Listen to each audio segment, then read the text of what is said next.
It's time for Health Futures with Cypress HomeCare Solutions, Bob Roth. This is Arizona's only show dedicated to providing you with expert advice on how to live a longer, healthier, and happier life. To learn more, call 602-264-8009. That's 602-264-8009. Now, here's your host, Bob Roth. Good afternoon. You're listening to Health Futures, and I'm your host, Bob Roth, and it is Friday, April the 14th.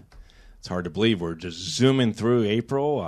It is a warm spring day, and it's hard to believe that we're just around the corner to almost 100 degrees, right? If this is the first time you are tuning into this show, I wanted to tell you that Health Futures is a show about how our older adult population can live a healthier, happier life. And it's so adequately named for this station, Money Radio, and that is Health Futures, great play on words, and our tagline is Taking Stock in You. And how am I able to do this? I'm able to do this by bringing extraordinary guests to the show. We've been coming at you since January 2014, so we're in our fourth year. We've probably brought about 150 to 160 episodes, or shows, should I say. You can catch them up on our website at cypresshomecare.com. Click on the radio button, and you can catch today's show, but you can also catch the 150 or 60 others that we have done. And if this is the first time you've listened to our show, my family and I, we own a home care company. And what do? We help enable our older adult population to be able to age successfully in place. And we know that 92%, that's right, 92% of people 65 and older would prefer to age in place. And if they can stay home, they would love to be able to do that. And how do we do that? We do that by providing extraordinary caregivers. They're employees. They're not contractors. We have nearly 200 that are employed by Cypress, and they go into people's homes and they do and assist with activities of daily living, and they can be anywhere from helping someone get dressed to helping them to go to the bathroom, helping them showers, meal preparation, medication reminders, and driving them to appointments and anything else that they would possibly need. I liken our caregivers to being surrogate sons and daughters. When their sons and daughters cannot be there, we're there. We're that extra pair of hands, those extra pair of eyes, those ears on behalf of those families. We've been bringing our caregiving services now for 24 years. We're celebrating our 24th year this month. So if you or someone you know needs some extra care at home to be able to age successfully in place, call Cypress Home Care. This is what we do. We love doing what we do. You can reach us at 602-264-8009. You can look us up on the web at cypresshomecare.com and learn a lot about us. But truly what makes our companies our caregivers. So if you are someone that is a caring spirit, somebody that wants to make a difference in someone's life, and has that heart and compassion to help a fellow brother or sister along, please call our offices. We're looking for good people all the time.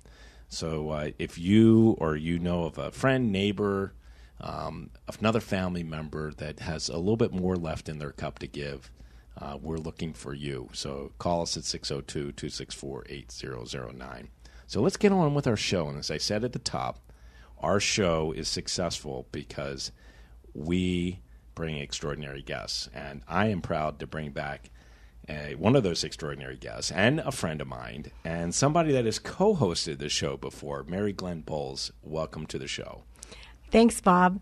And like I said to you earlier when I got here, I said I have a whole new respect for sitting on that side of the microphone. What you do over there is truly amazing when you're talking with people and sharing what you're sharing. But I just want to add on to what you just said about what Cypress HomeCare Solutions really does. I know because of clients of mine that have been referred and have selected to work with you to provide that home care to their family member, how diligently you work to find a great match, someone that fits into that family almost seamlessly, so that there's consistency for the person receiving the care. And when that well spouse goes to work, they know that who their loved one is with and kind of what that day is probably looking like for them. And I know what peace of mind that gives people.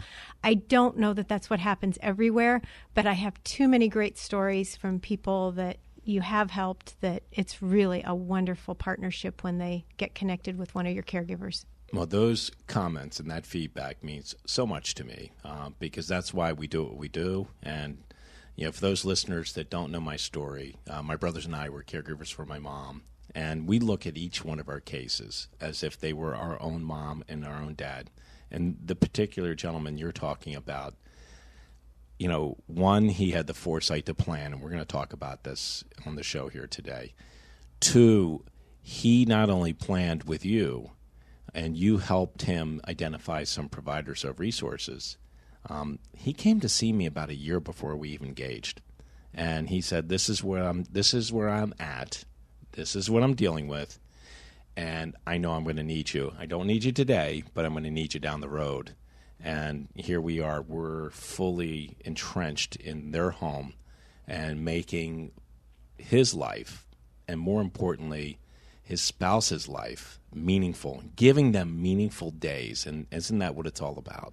It really is. And I know you've just started that little bit of a conversation with another one of my clients. And I think that's the scariest thing for people is that first conversation, that first saying out loud, we're needing help. And you're right. It can be a long time in advance. It's so much better. I think they build a comfort level then with you and understanding how this might work. And it's good to have that plan so that in case there is an emergency somewhere along the way, at least they've started engaging. You're familiar somewhat with their hopes, their goals, kind of what they were wanting to put in place. So, admitting or calling a home care agency like Cypress and talking with them doesn't mean that someone's coming tomorrow. It might mean it's 6 months down the road, but we really want to get comfortable with each other and planning. Yes, I think it's a really scary thing, but it's so needed. Well, it makes it so much easier when people are planning, because I will tell you, on all fronts, when it's crises, that becomes very upsetting and uneasy. It really does. So when you can plan and put your affairs in order, and that's what I want to talk to you about. We're getting ready to wrap up our first segment, but I want to talk about how do we do this, because, one of the things is that we plan on having life insurance when we're not here. We plan on insuring our automobiles, insuring our home. We plan on doing a lot of these things, making sure we're able to have vacation. Some of us go as far as planning wills, but none of us really plan for the inevitable when we're not going to be able to do activities of daily living, and that needs to be part of the conversation. So it's hard to believe. I got a little music here. Wes has taken us out with a little hip music. You're listening to Health Futures, Taking Stock in You. I'm your host, Bob Roth. I got Maryglenn Boals here in the studio from MG Boals and Associates. We'll be right back.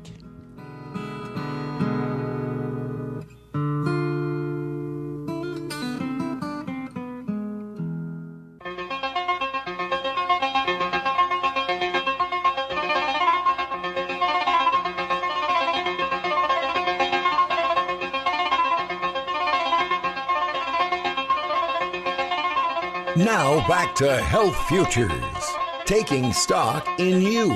If you have questions about your own or your loved one's future health care, call 602-264-8009.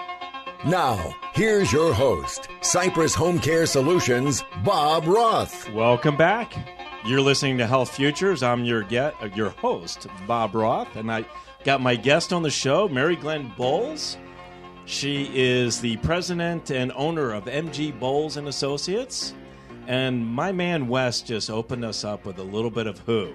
I love the Who, so thank you very much for kicking off this segment with the Who. So Maryglenn, when we left off on the last segment, we were talking a little bit about, planning. And I want to have you really delve into this because we really don't do a very good job of that, especially when it comes to making sure we have the funds available to provide for care. And, right. and the work that we do. And, a lot of people think of long-term care, right? They think of these long-term care facilities, and they think of, whether it be a CCRC, which is a continuing care retirement community, or an independent living community, assisted living. They're thinking, wow, that's not going to be me. I'm never going to be in that situation. They always push that off to the side. And I really want you to talk to our listening audience so that they can really understand some reality. And you personally went through a life-changing experience over, I would say it was close to a 2-year period where, I didn't see a whole lot of you. And it's still going on, helping with my mother. But you're right, this whole idea of planning, and it's kind of ironic because what we know about long-term care, and you're right, it's not about a building, it's about so many other things to keep you out of that building. But 70% of people over age 65 will experience or need long-term care for some period in their life. 70%. 70%. Wow. Now, most guys that just heard that think they're the 30%. They're not going to ever need that. Women hear that and they're like, oh my gosh, it's me. So women, we tend to have a better handle on this, and we know that should we need this, because we tend to just live longer, we have a greater probability of becoming frail and needing assistance somehow, somewhere. And we may feel more likely that we don't want to live in our own homes alone. We may want to go to something more communal. But we're right. It's a society type thing, a cultural issue. We really don't want to talk about this. And it's kind of fascinating because when you think about how we accumulate our wealth and we're working so hard to have all this in place, should we need it? We've got a lot of money in place, maybe, and people will go, oh, I can self-insure. Well, that's nice. What's your plan? What's the actual nuts and bolts of how we're going to spend that money, what money we spend first? Have we communicated that with our spouse, our partner, our adult sons, daughters? Who else knows about this magic plan that might be in your head? I think financial advisors and folks do a great job of helping us build that money, but I think where we're kind of dropping the ball is maybe really talking about the nuts and bolts. And as you alluded to, I went through this personally. A couple years ago, my dad was diagnosed with lung cancer and passed very quickly, just within months from that. But we already knew we were on a path with my mother and her dementia.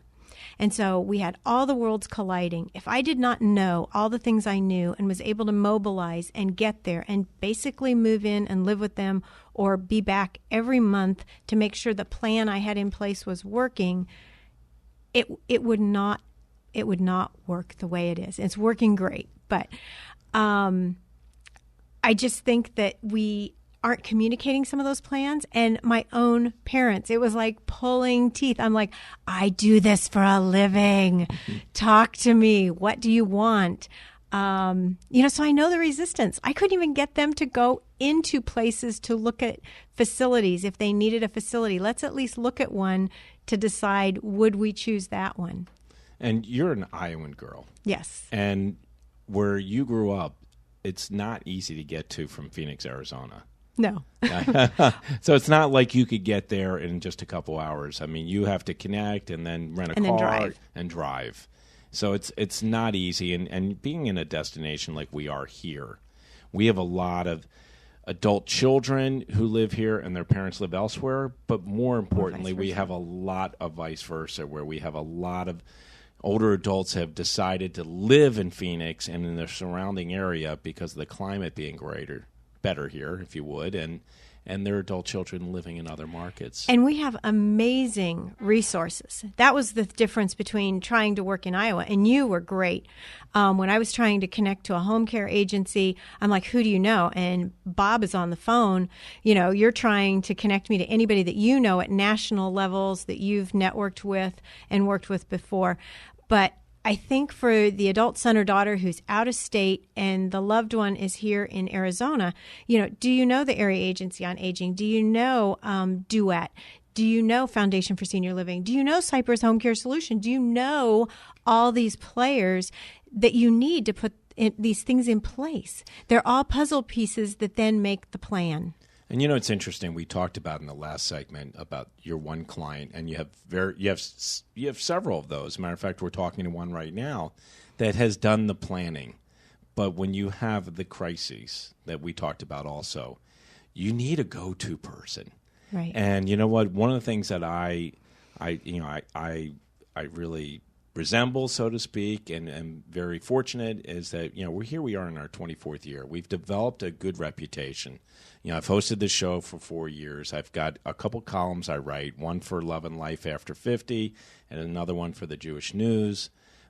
We get our name out there, and there are a lot of times where people call, and I encourage them to call me. I may not be your solution. We rebranded ourselves back 14 years ago and call ourselves Cypress HomeCare Solutions so that I can help you navigate to the right solution. Oh, and you're amazing with that, because I had a client who was needing help. They were still taking care of a spouse at home and very high functioning with dementia, but there was a hair situation. This husband didn't know how to deal with his wife's hair because she couldn't take care of it anymore, and we had a problem. So you knew of someone who had a mobile service that could come in. They could come in and take care of it. So those of us in this world, we know that. But I think it's people like you that are those gateways into helping open those doors. And you're so generous with your time. Well, thank you. To let people know. And if I send you a quick email like, hey, I've got this, and you're like, oh, talk to so-and-so. Exactly. You know very quickly. And that's so important. It is. It really, really is. And, I've talked about it here on the show, and Maryglenn, you and I have talked about it as well. I mean, we know that 92% of Americans 65 and older want to age in place and stay at home. We also know that we're aging, especially baby boomers, at 10,000 a day. We know that, somebody that you introduced me to, and I had heard of him, but Dr. Ken Dykewald, he put out a piece last year talking about 2/3 of the world's population that has ever lived to the age of 65 or older is walking this earth today. So we know that we can't build enough communities. So really, truly, home is going to be and is the center of care. We can deliver care in the home. And when you talk to a lot of docs, especially these concierge doctors, and I just had one on last week, Dr. Jeffrey Baird, and one of the things that he subscribes to, as some of the others, is they don't want their patients in the hospital. They want them there long enough to get whatever they need and then get them home. And we can surround them in the home with whether it be diagnostic equipment, mobile diagnostic equipment, nursing at home, PT at home, home care at home. We can do all of those things to enable that person to age successfully and recover successfully at home. Absolutely. And, as you think about this, oftentimes it is a continuum. And deciding, I've said the hardest thing is that first person we allow into the home.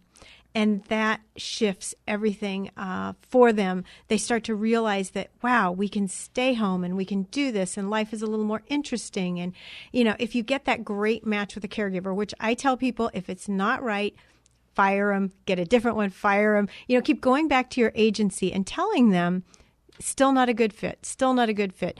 Because once you find it, it can truly be magical. And you should never settle. Yeah. You should never settle. So let's talk about the home, because that's where both of us do our business. And I will tell you, oftentimes, I get referred by a lot of people, including yourself, but a lot of times I get referred by the adult child. And there are two places in the home that we visit, and I would imagine they're the same two places you probably visit with your clients. It's either the kitchen table or it's in the living room. And really, truly, I would say probably more so the kitchen. And it's amazing how the kitchen is kind of like the central universe of where everything happens in someone's home.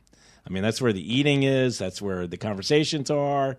that's the central nervous system of a household, if you would. And I think it's very telling in the kitchen too, because you probably have seen it. You can kind of tell the temperature of the house very quickly if you're seeing lots of medications all piled up over here, and maybe they're not very organized, or do we have a lot of scatter rugs? Do we have all these other things going on? And to us, it's input, and we just kind of say, "Oh, wow. There's a lot of potential problems here that we're seeing through our eyes." Exactly. And as we conclude this segment, it's interesting because I talked about the adult child. And oftentimes I come in and the wall is up. And that father or husband or that mother or wife doesn't really want us there. And I know Kevin told you to come and talk to us, but we really don't need any help. Not yet. Not yet. You know what? But, for him, we took this meeting. Or for her, we took this meeting. So we're getting ready to end our second segment. I want to pick up on this where we left off. Maryglenn, it's halftime here at Health Futures. We'll be right back.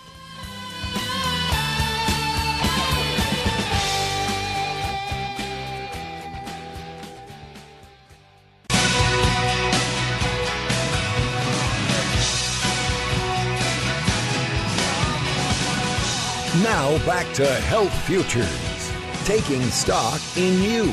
If you have questions about your own or your loved one's future health care, call 602-264-8009. Now, here's your host, Cypress HomeCare Solutions, Bob Roth. Welcome back. You're listening to Health Futures. I'm your host, Bob Roth, and I've got Maryglenn Boals here in the studio. We're on our third segment. If you missed the first two, go up to our website at cypresshomecare.com. You can catch the first two, and you can catch the rest of this show here today, and catch about 150 or 60 others that we've been bringing to you for the last 4 years. So, Maryglenn, when we left off on the second segment, we were talking about that visit that happens that we do, usually in the kitchen, sometimes in the living room, and especially when the adult child has said, Mom or Dad, we need to get you help. And there's that resistance. And you can just see that in the father or the mother with their hands folded, and you can just feel the icicles that are coming off of them. The body language, everything, because I think it's part of too that generation, and maybe we'll see it in generations to come. But that independence, the fierce clinging to, we're independent, we don't need help, we don't want to admit it. But I'll guarantee you, nearly everyone that I've sat with, back in the deep, dark part of their mind, they know they need to hear this. Otherwise, we wouldn't even be at the table. They wouldn't have even allowed the adult son or daughter to have scheduled this. So there's some little part there. But I always reassure them that the scariest part is accepting that first thing. Right. So really talking about what is the one thing that we do feel comfortable letting someone else maybe start to do. Is that a little bit of light housekeeping? Is it a little bit of meal preparation? What is that one thing that we think we could start and kind of test the water with? It's interesting. It's getting that one thing. And typically when I'm doing the open and I get that resistance, I will say, let's give it a shot. Let's make Dan or Kevin or Mary, whomever has brought us there, let's make them happy. We're going to give this a try. And the response I typically get was, you have a 4-hour minimum? What are they going to do for 4 hours? And I'm like, you would be surprised. And if they're done in 3, you'll let them go at 3. I'll take care of it. I want you to experience it. And I will tell you, I call it the Cypress magic. Over 90%, it may be 95 or greater. Once they've let us in the door and they've experienced that assistance, it grows. And then it grows. And then they find out, this isn't so bad. I really probably should have done this sooner. Oh, I saw this exactly with my parents. Now, unfortunately, what they had was a parade of different caregivers every day. And they had their favorites. And certain ones they really looked forward to. So when it was that one that grew up in an area near where my father had grown up, they talked about a lot of names from the past. There was just a whole different feeling when it was that person, or when they sat then to have a little cup of coffee because she had put a load of laundry in. 4 hours sounds like such a long time, but if the linens are needing changed, we need some laundry done, we maybe need to make a little lunch or some dinner to maybe have, in the refrigerator for later. Exactly. 4 hours is gone in an instant. It is gone in an instant. And I got to tell you, I mean, Maryglenn, it just brings so much satisfaction for me to see that fit happen. And you said this in the last segment. And I appeal to our listening audience: if you're not happy, make the change.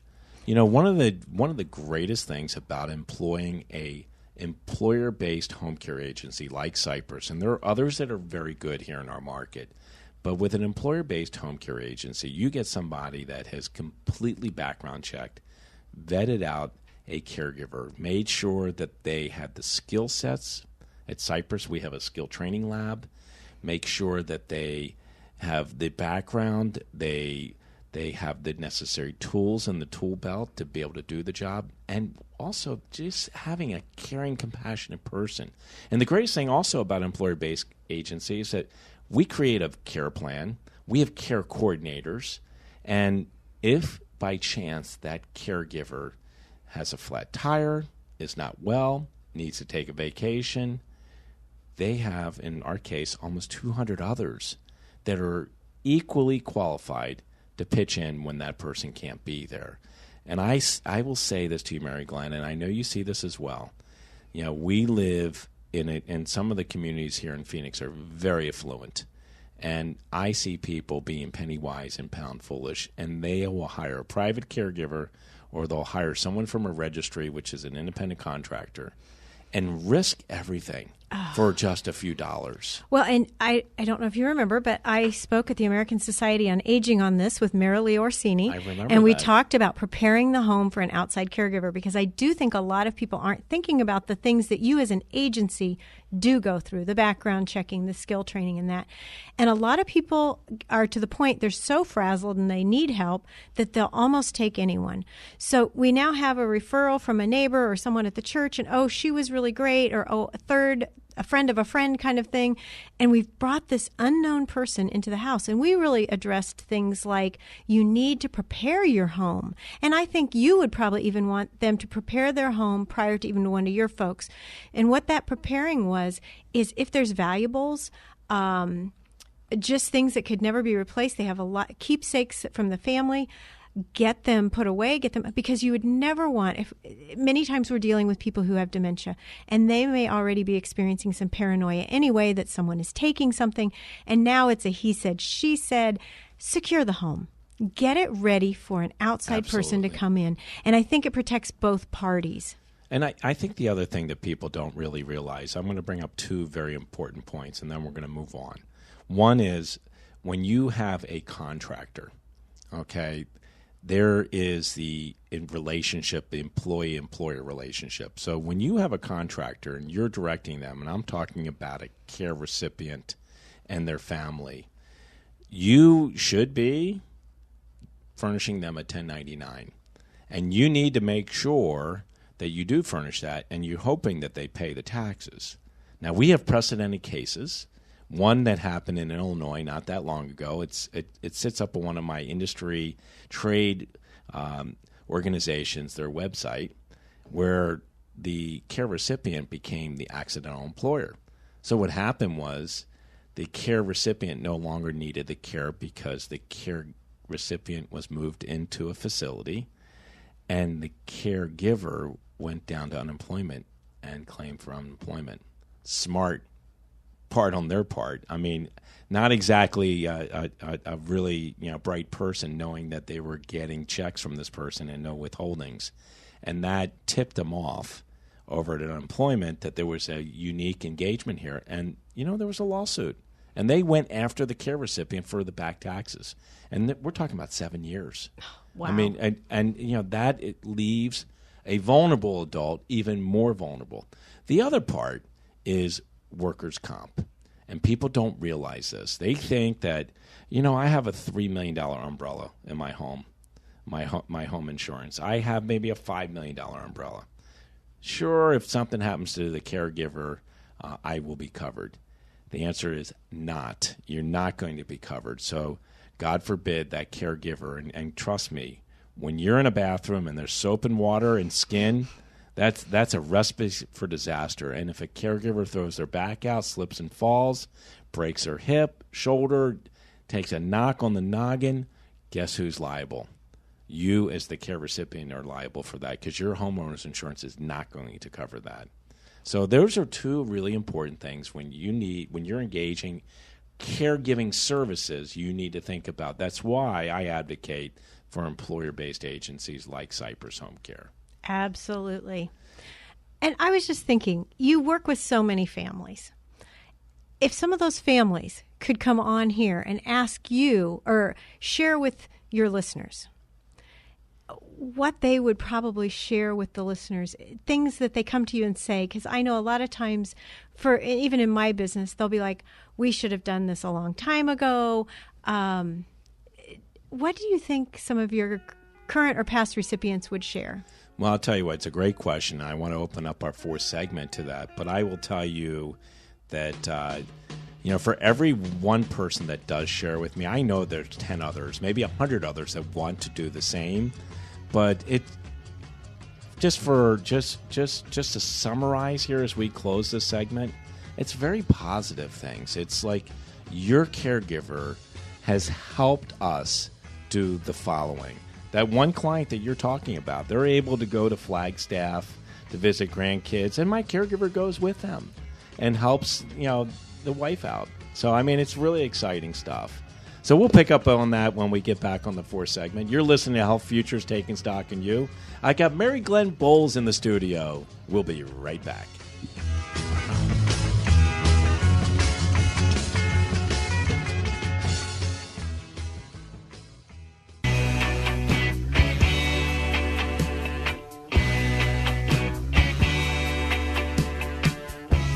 Now back to Health Futures, taking stock in you. If you have questions about your own or your loved one's future health care, call 602-264-8009. Now, here's your host, Cypress Home Care Solutions, Bob Roth. Welcome back. You're listening to Health Futures, Taking Stock in You.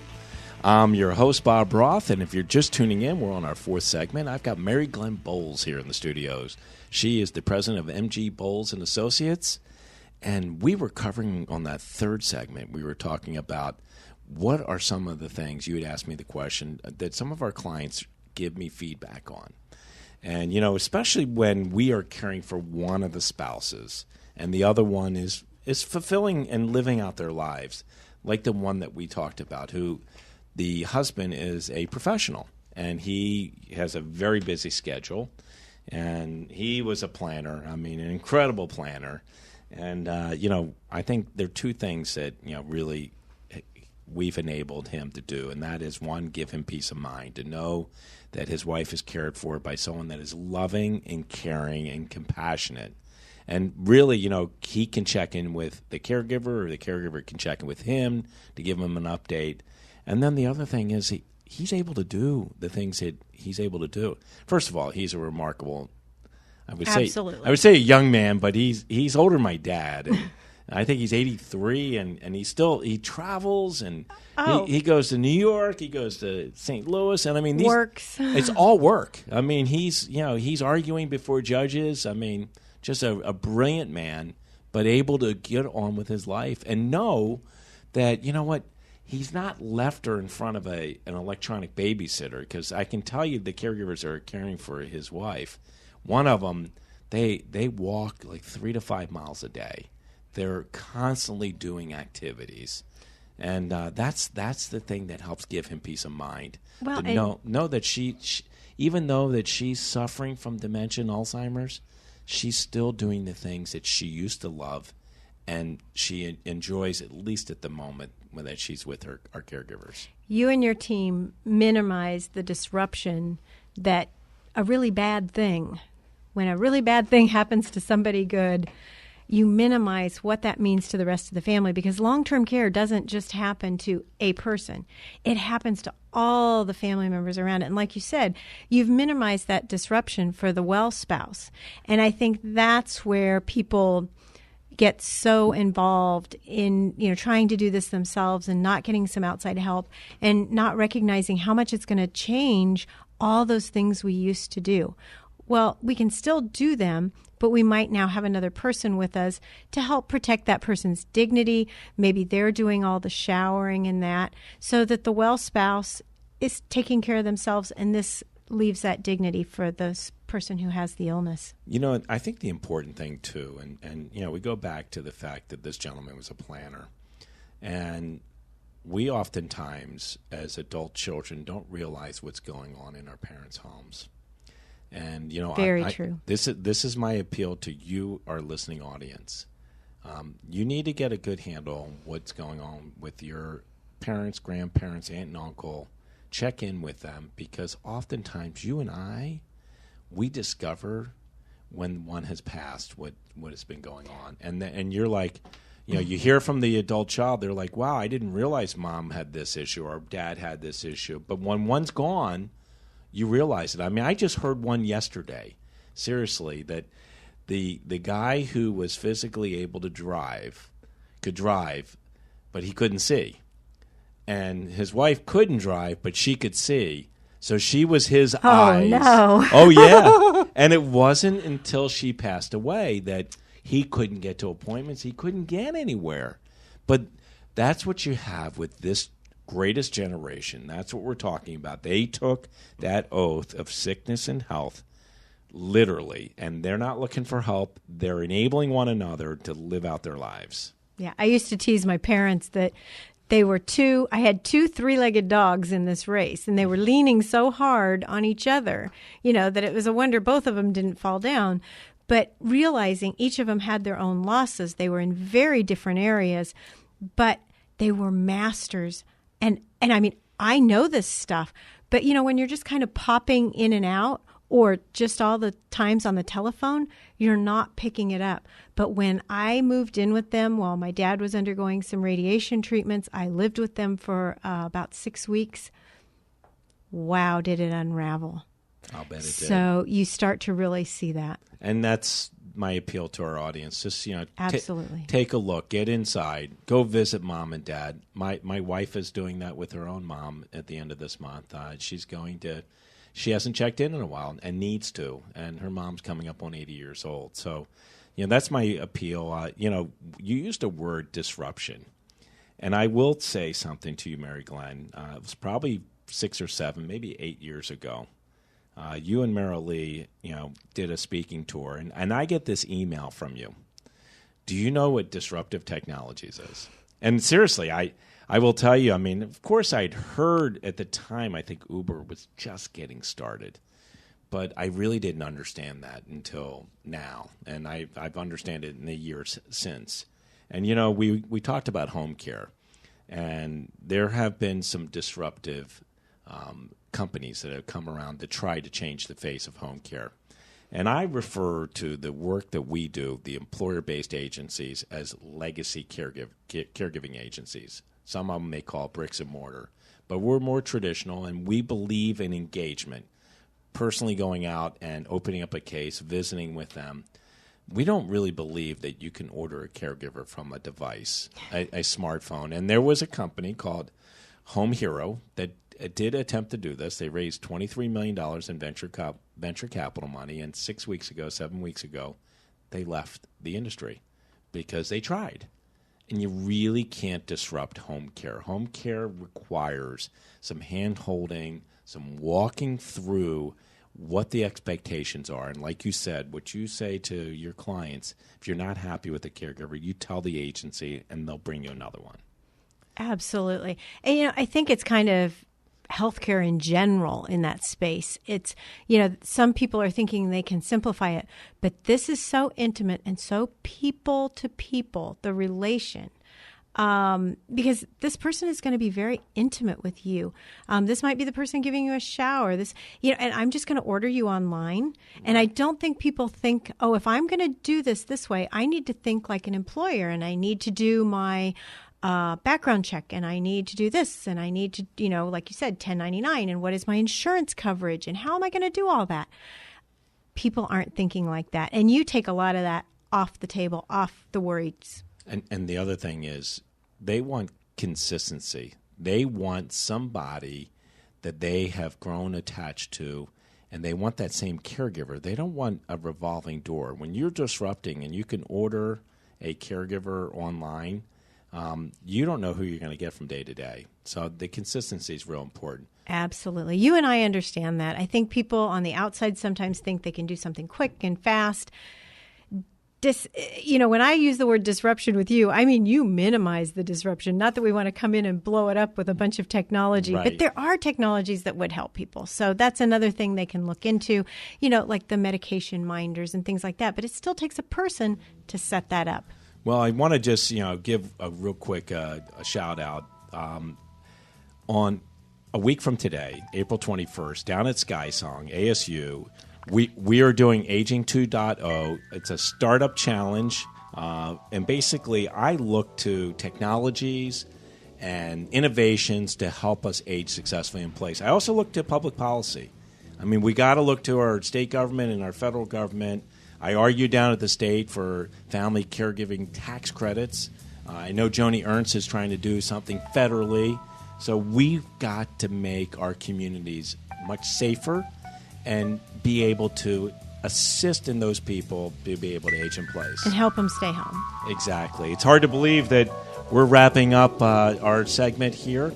Maryglenn, it's been great having you on. Always a pleasure, Bob. You're always welcome back, and you can anytime serve in my stead and be able to host our show. You've been listening to Health Futures, Taking Stock in You. I'm Bob Roth, and Maryglenn, thank you very much for being with us. Have a great weekend, and we'll see you next Friday. There's no place like home. You've been listening to Bob Roth's Health Futures. If you have questions about your own or your loved one's future health care, call Cypress HomeCare Solutions at 602-264-8009. That's 602-264-8009. Or visit cypresshomecare.com. Be sure to join